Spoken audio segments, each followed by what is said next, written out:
Welcome to Upskill, a parent education program sponsored by Cultivate Mankato Child Development and Resource Center. Upskill provides resources for parents and caregivers so they can gain enough skills and knowledge to feel more successful in navigating a child's development. We are not born with the knowledge to know exactly how to parent, or born knowing all the things that go into child development. As a parent or caregiver, you want the best for your child, but you may not always know how to do that or what the best for them looks like. This program is designed to help by providing short videos that can be listened or watched when it works for you. We take popular parenting topics, read through articles pertaining to it, and give you the information from those articles. So we will navigate all the information out there, read it, and then summarize it for you. Let's upskill your parenting.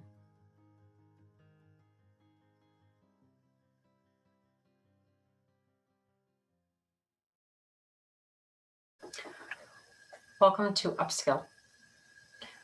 Today, we're going to be talking about in this video, school readiness, something I have spent years talking about. And I've learned a lot about it as well. Again, through my time working with children in the early childhood developmental stages and my own children as well. To open up this video, I have another quote.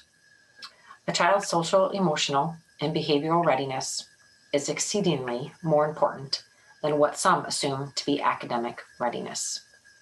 This is something not only I feel passionate about, but we at Cultivate feel passionate about as well.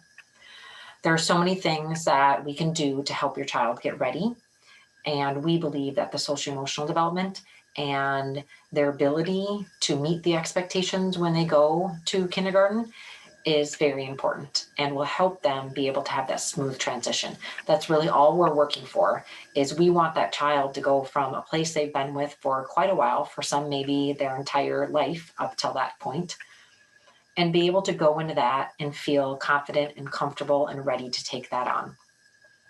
During my time in public school, early childhood program, I would have teachers, kindergarten teachers, come up to me and say, and I always remember this and reflect on it a lot when thinking about readiness, is that we are there to teach the numbers and the letters and what we would maybe assume are more of the, or put under the umbrella of academic things.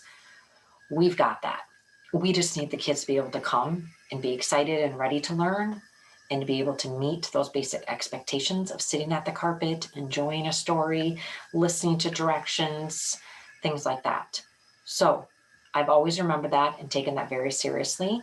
And so when I think about readiness, I think a lot about those skills of being able to go into that room and be able to do those things ready to learn. Not already learned, but ready to learn. Another great quote to kind of get us going with our school readiness or kindergarten readiness overview. Starting early to prepare for kindergarten does not mean learning kindergarten skills in preschool, but rather it involves making sure children have preschool skills in place when they enter kindergarten. If they have these skills, they are more likely to be able to start the following year strong. And that's exactly what I meant in our opening slide, is let's just get them ready and developmentally right where they need to be at their age before moving on to skills that are kindergarten skills. So that's what we're going to talk about all in this overview, all of the skills and things that we go over to have in place. For some of you might seem like, wow, those seem like things my kids did a year ago, maybe even more. But again, we're really starting at just a basis of that preschool skill and those things to be in place for that successful transition. Again, when we're talking about that transition to kindergarten and promoting that smooth transition, here are some really key points that are going to help with that. And we know you as parents all want your child to have a smooth transition. And one of those things is getting you ready for that transition as well. So sometimes it's not only about the child and what they need to do to be ready, but it's helping you be ready as well. And sometimes that just might be in the awareness of what is to come and what to expect, especially if it's your first child, and also for your child to be ready to do those things. So of course, one of the main points I really like to make sure and get across is that being an educated parent is very powerful in this. I have a link here, and you could go to this and you could take a little quiz about your child. And as you go through it, at the end, it's going to give you kind of a report and some ideas on what you could do based on where your child currently is, and some skills that would be great to have in place for them to have that smooth transition. So it's a great way to kind of get an idea, kind of go through a quiz-like checklist to see some of the things that they might have to be able to do, and a little practice on being honest about where your child is at, because that's what's really going to be most beneficial for your child at that point, is being honest about where they're at, and we'll talk a little bit more about that as well. What else you could do? Work on those K-Ready skills at home, and or team with your child care provider on what skills need to be worked on. So again, one of the things I have learned that's very powerful is that when parents have children in childcare, or maybe even a preschool program through a school district, they'll kind of be like, okay, they're in there, that's all you work on that skill, which is great. And that is what we're here for. But what's going to make that even more powerful and helps instill those skills even more is when we have the support and the help at home as well. So for a child, if they're only working on the skill at childcare but don't have that at home, versus what if they're working on that skill all the time, whether at school or at home, it's just basically going to give them even another dose of that exposure to that skill and that practice. I've also learned through the years, developmentally and just for some people, humans, for them to learn a skill, they might not be able to hear it just once and get it. For some, they're going to take a lot of practice over and over doing it. I'm one of those. I have a child that has one, or I have a child that is one of those as well. So again, that's even more important to why working on those skills at home can be very powerful as well. For those kiddos that need lots of practice to learn a skill, you doing it at home is really going to help that as well. Don't be afraid to seek out resources and opportunities to help get your child ready. Start doing some research of your own, maybe reading an article, maybe even if you make a goal of just once a week or once a month to review an article, or maybe go to the Children's Museum, look online and see if there's any neat things that can be done. There's so many fun virtual tours, things, so many different avenues you could take to expand your child's learning as well, and to be able to get to those resources. Maybe what is within your community, their Early Childhood Family Education Program, ECFE. Every school district has one, and it's a state or tax funded program through the state, so you pay for that through your taxes. Check them out and see what type of offerings they have, especially for some of the bigger school districts and communities. Their ECFE offers quite a bit for families to be able to do and be involved with their child and their learning.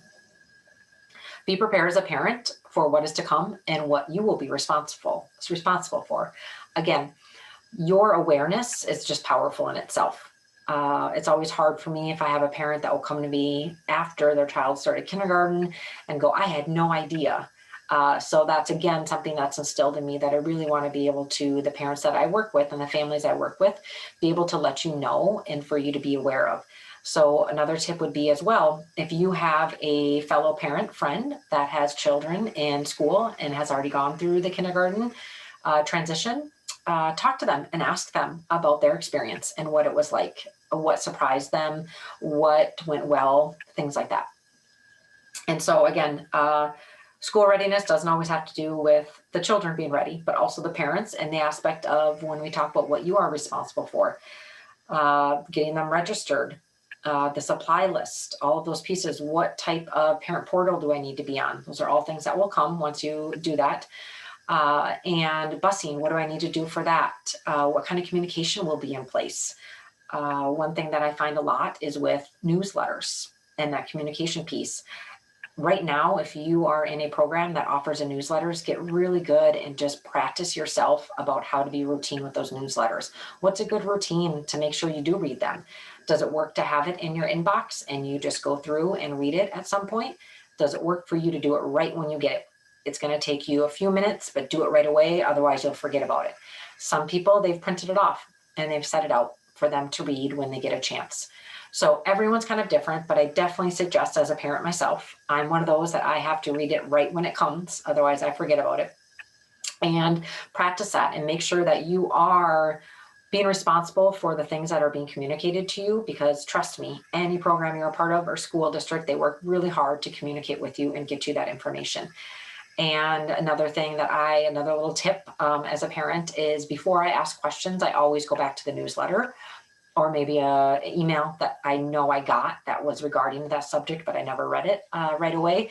So I always try to be resourceful myself. And that is out of respect for that teacher or that school that maybe already gave me the information. I just hadn't read it yet. So I always go back and I make sure and I read those things before I go ahead and ask the question, because it might be already in my inbox before I go and flood the teacher's inbox with another email. So that's a little tip. All right, let's talk a little bit about the different developmental areas and the skills. So one of the areas that we have is social emotional development. And this is first and foremost for myself and for Cultivate, and those skills that need to be in place. And again, those are really going to help with that smooth transition. And one of the biggest ones that we are, especially right now, talking about is that independence. And a lot of this comes from knowing that a child is going to go into, again, this is if your child is going to be placed into a public school system, or I guess whatever system they are going to be going to, do some research and find out what kind of class sizes are there.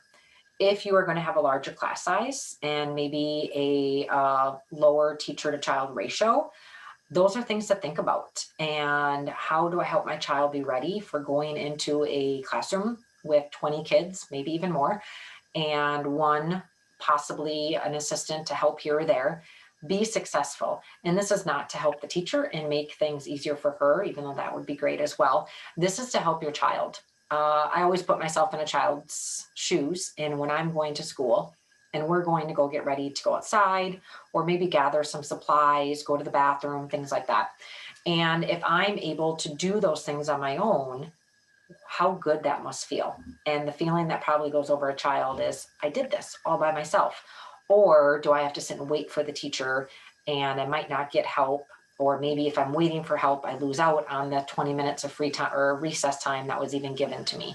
So those are kind of the scenarios that we are always thinking about and want to really help to make sure the children are ready for that. And independence really is going to foster a lot of self-confidence in your child.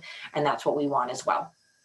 We're also going to look at, under that developmental area, separation, their attention span, and self-help. Again, that's kind of that independence and self-confidence in that and being able to help themselves.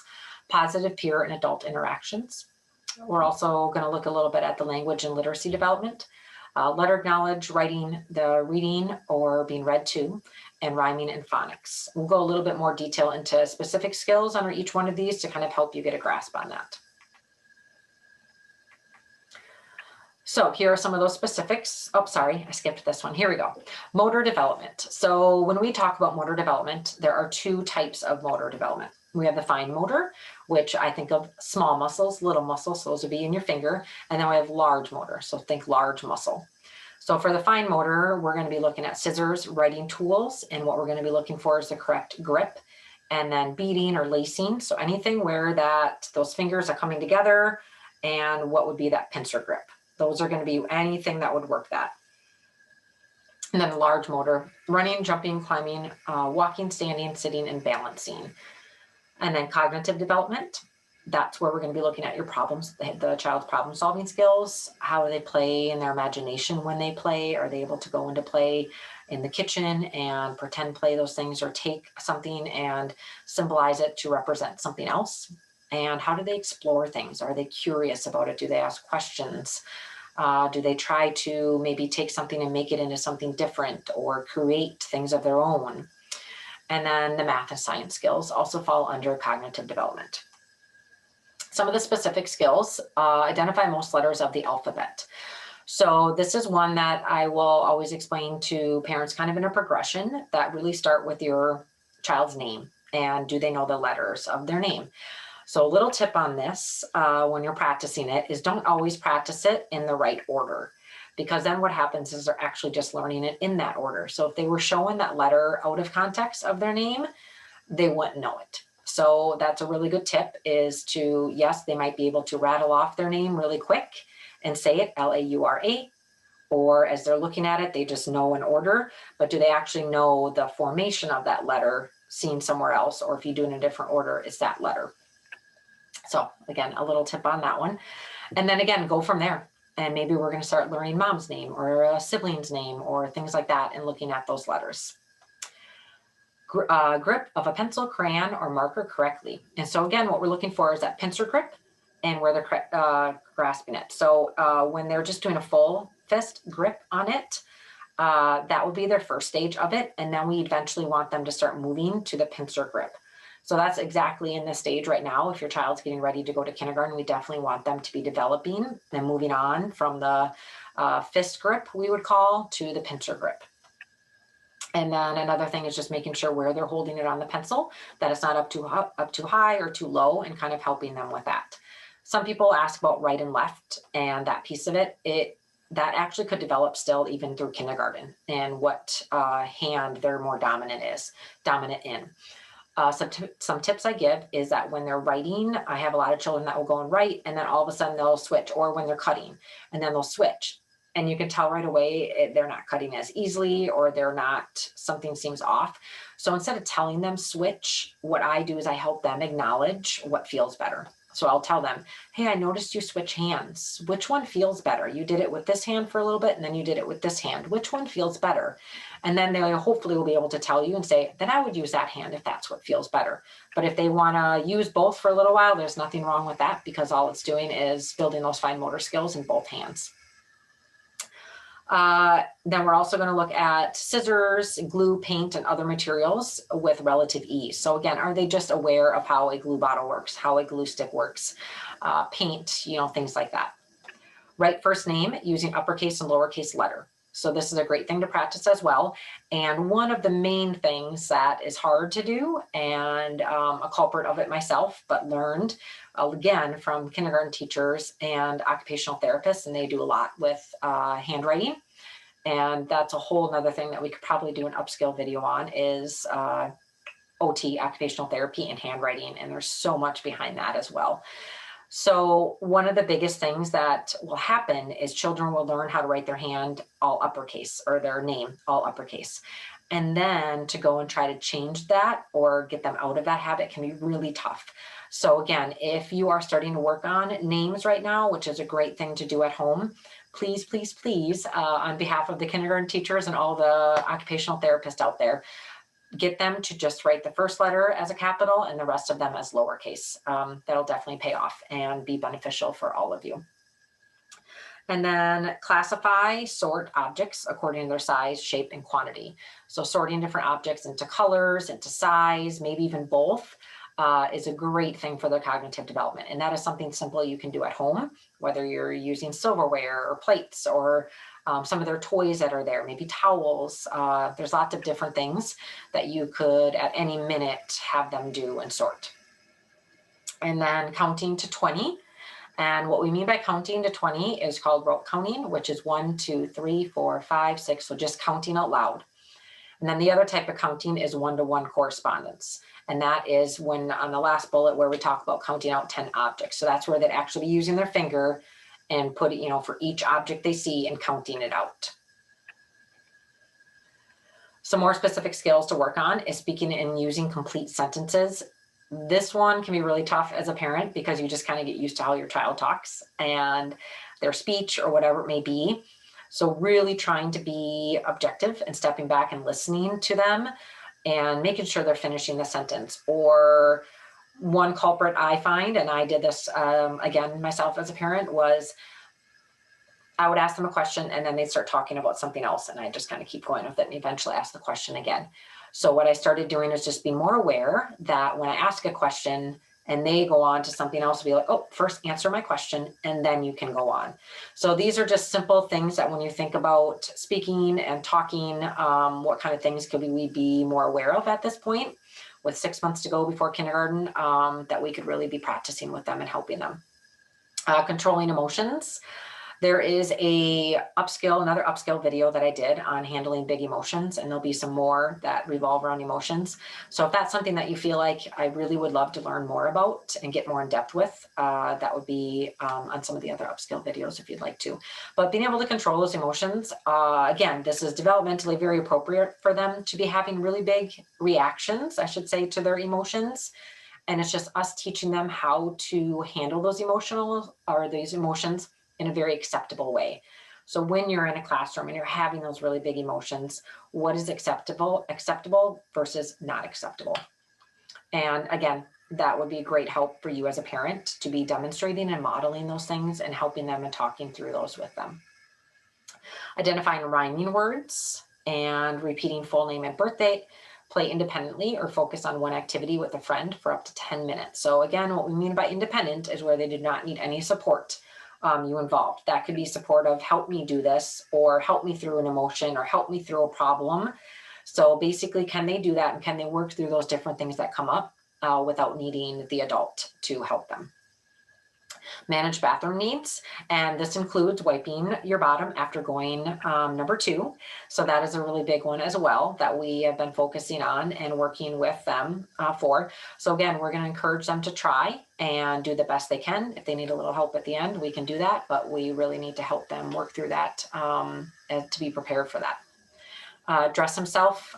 This could be all parts of it, whether it's putting on their socks, stuff like that. So again, these are things that really happen in a day in and day out thing. And I totally get, as a parent, you just kind of start doing them, or you're in a hurry and you don't.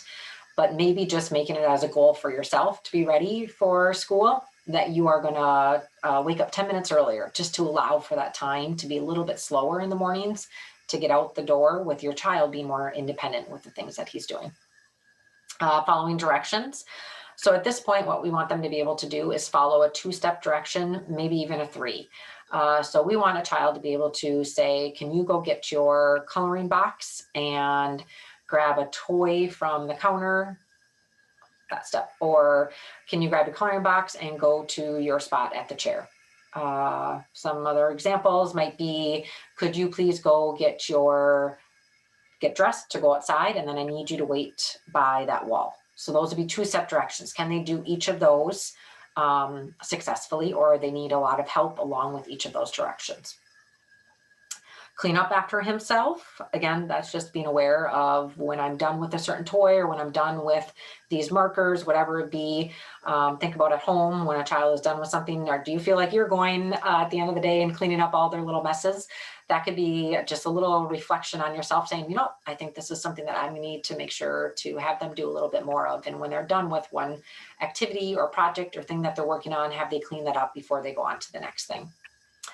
Listen to a story without interrupting. This is always an interesting one, because I know we as parents love to listen or read stories to our children and ask questions and engage and have that conversation, which is wonderful. And we want you to do that. But what I encourage is maybe parents every once in a while doing a school practice of reading a story. So what you could do is you could say, and just let them know that when you're reading a story at school and there's lots of kids, it's important just to listen to the story and not blurt things out throughout the whole thing. Because as you can imagine, if there's 15 kids all talking during the story or wanting to talk, it could be quite the feat to get that done. So you could say, so we're going to practice, I'm going to read the story, and I don't want you to say anything at all. And that's a good practice here and there to do, where they know that this is just for me to learn a little bit of that self-control and self-regulation to be able to listen to that story. And then separate from parents easily. So again, this is something to think about as far as how the separation goes. And one thing I will also encourage as you're thinking about this is, are they able to separate without a item or something that they need to be able to do that? So for instance, a blanket. If a child is still needing that, that might be something that you can start to encourage them. How about instead of the blanket, we do this little toy? Or how about instead of the blanket, you can have a picture of us? So we're not saying that the child shouldn't need something to help them, but could it be something smaller that wouldn't need to be seen, or it could just be stuck in their pocket? Or let's take it in steps and do something smaller than what it was and eventually get down to that. So again, this is something that can be tough for some children to get through. But again, with our help and working together, we'll get there and we'll be successful with that. Some things to think about when you're wondering, I don't know, is my child ready to go to school or not? So this is always something that I want parents to ask themselves. The prerequisite I give to it is that making sure that you give your child a chance to show you these things and whether they can do them on their own. So this would mean without you supporting them or their teacher supporting them. Can they do it independently? This is going to be a much better gauge of their development rather than, oh yeah, they can do that when I'm there helping them through that, or they can do that. So just looking at this and saying independently without anything, can these children do this? Or can my child do this? So first, what we want to think about is, do you see this in your child? Are they enthusiastic to learn? Are they excited to learn and to tell you the things that they're doing at their childcare, preschool, wherever they're at? Do they have solid oral language skills? Again, are they going to be able to express to their teacher or other classmates what it is that they need? When they go to the lunchroom and there's a new person serving the lunch that they've never seen before, are they going to be able to express what they need or don't need? Or are they going to be able to express that I don't drink milk or I only drink water, things like that? The ability to listen. So again, this is not just listen what we think may be listening. I'll give you a little test to practice this as well. Start asking your child what you said. So I did this with one of my daughters and found out very quickly she was not listening to me, but I thought she was. So when you give a direction, you could make sure that you have eye contact with them. And then after the direction, you could say, could you please repeat what I asked or what I said, and see how they do. The desire to be independent and that they can be independent. So again, sometimes they might have the desire, but can they be? So those are just some skills that we need to build up, and we can do that. Or they can be independent, but maybe they don't have the desire to be. So those kind of go either way and need to be examined a little bit. The ability to play with others, interact, and solve social problems. This is huge. Your kids probably love to play with other children, but can they do that successfully when problems arise? Do they understand there's a little give and take? They can be flexible with some of their thinking or their ideas, or maybe they're going to be, what do you think about? A lot of kids, you'll hear them, depending on their type of play skill they have, you're going to hear them say, well, what about this? Or should we try this? Those are the types of things that are going to make their play skills really successful in learning about new friends when they go to school. When there is a problem, do they know how to solve that? Do they know that they should go get a teacher? Do they know that they could offer to share? What are the different ideas they have?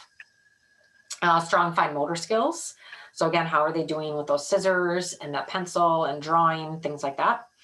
Basic letter and number recognition. So do they even have interest in learning some of those letters and those numbers? And are they excited about that? And where are they at? So these are some wonderful things to think about when you're trying to evaluate a little bit about where your child is at.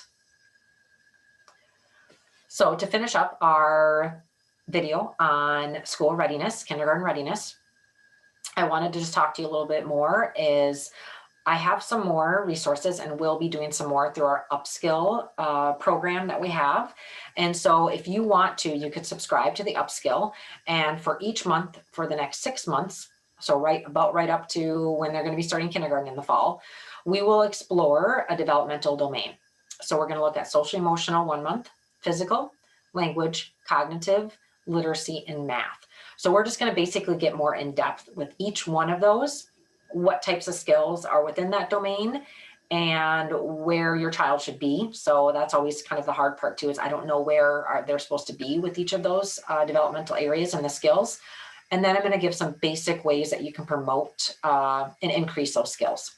So again, if you want to get a little bit more in depth with the school readiness and kindergarten readiness in regards to your child, feel free to subscribe to Upskill, and we'll be spending some more time focusing on that. Thank you, and we'll see you next time.